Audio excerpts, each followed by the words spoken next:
Hey everybody, I'm Patrick and welcome back to Rocky Mountain Style. If this is your first time, I appreciate you stopping by. We're getting really close to 1,000 subs, so if you aren't subbed, if you like this kind of content, if you want to see more stuff about footwear mainly, boots, shoes, but also shirts, flannels, jackets, and stuff like that as we get back into the fall, please subscribe. We'll be doing a giveaway at 1,000 subscribers, so also that's a good little cherry there for you to go ahead and click that subscribe button.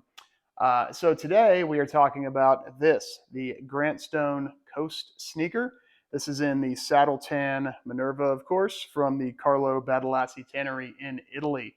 I picked these up about 2.5, 3 months ago, something like that. I did a brief unboxing on them along with the pair of loafers I bought. So if you want to check that out, you can go ahead and click there. However, I've been able to wear them around a lot and get a good opinion, get some good wear on them. So I'll give some shots of that coming up and just sort of tell you about what my general thoughts are on this product, how it wears, how it feels, tell you what I like about it, and maybe a few things I might change about it if I could for future iterations, and just talk a little bit about Grant Stone in general. So thanks a lot for being here. Stick around and we'll talk about the Grant Stone Coast sneaker. If you're watching this video, there's a good chance you already know about Grant Stone, but we're going to talk about them real quick because they're a cool company. They are mainly a boot maker, as you can see here. They do lots of stuff with Chrome Excel, with CF Stead, Waxed Commander, things like that. Horween Waxed Flesh, Bison, as you can see here. Very cool company. So recently, though, started branching out. They make a lot of different types of loafers. I've got a couple of pairs of those. Here's some loafers here. But the thing we're talking about today, of course, is the Coast sneaker. I think they've been out for, I don't know, maybe the beginning of the spring, something like that. Call it 6, 7 months. But you can see here, they now have 4 different, actually 5 different styles. 3 browns in leather, a black, and then a suede. I have the saddle tan here, of course. As you can see, it's got kind of a more dressy look than a lot of the minimalist sneakers, with the quarters sewn closer to the front like that, especially with straight laces like this. They have almost an Oxford look from the top, which is pretty interesting. The last is called the Naples Last, full grain leather, of course, a kip lining. You can wear these without socks, whatever you want. They're comfortable both ways, rubber cup sole, pretty standard as far as their construction on paper. So I like this picture here. That's from Instagram. I just threw that in there.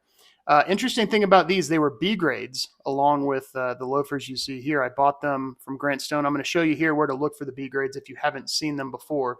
Go to sales, scroll all the way to the bottom. You can see B grades. So you don't get an actual picture of the shoe itself, which is unfortunate. So you kind of have to risk not knowing what the defect is. But the 2 I bought, I was super pleased with how nice they were for B grades. And you can save an incredible amount of money. As you can see there, that's about $150 or so on that pair of boots you save. They don't always have something in your size or something you want, but it's worth checking every once in a while. So here's a picture of them. I'll start talking about how I wear them, how I feel about them. So I've worn them quite a bit. I've probably worn them 25 times or so since I've had them. I try to wear them around the house, even if I'm not going out, so I get some wear. I've been really impressed with how the leather's broken in. They were stiff on the first day. The leather's a little bit thicker. It's a boot leather, essentially.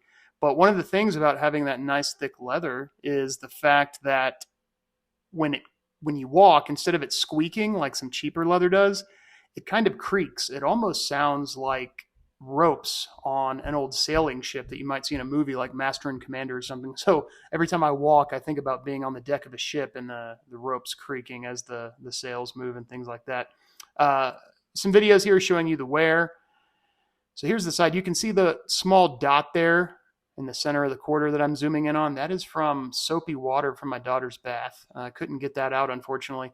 But yeah, with the construction of the quarters so close to the front, the toe box, it stays nice and smooth, like you can see here. The bulge or the ripple is back lined up with where the quarters are sewn in. So to me, it makes it look like it's a very almost new shoe all the time. The creasing is kind of hidden back underneath the quarters, as you can see.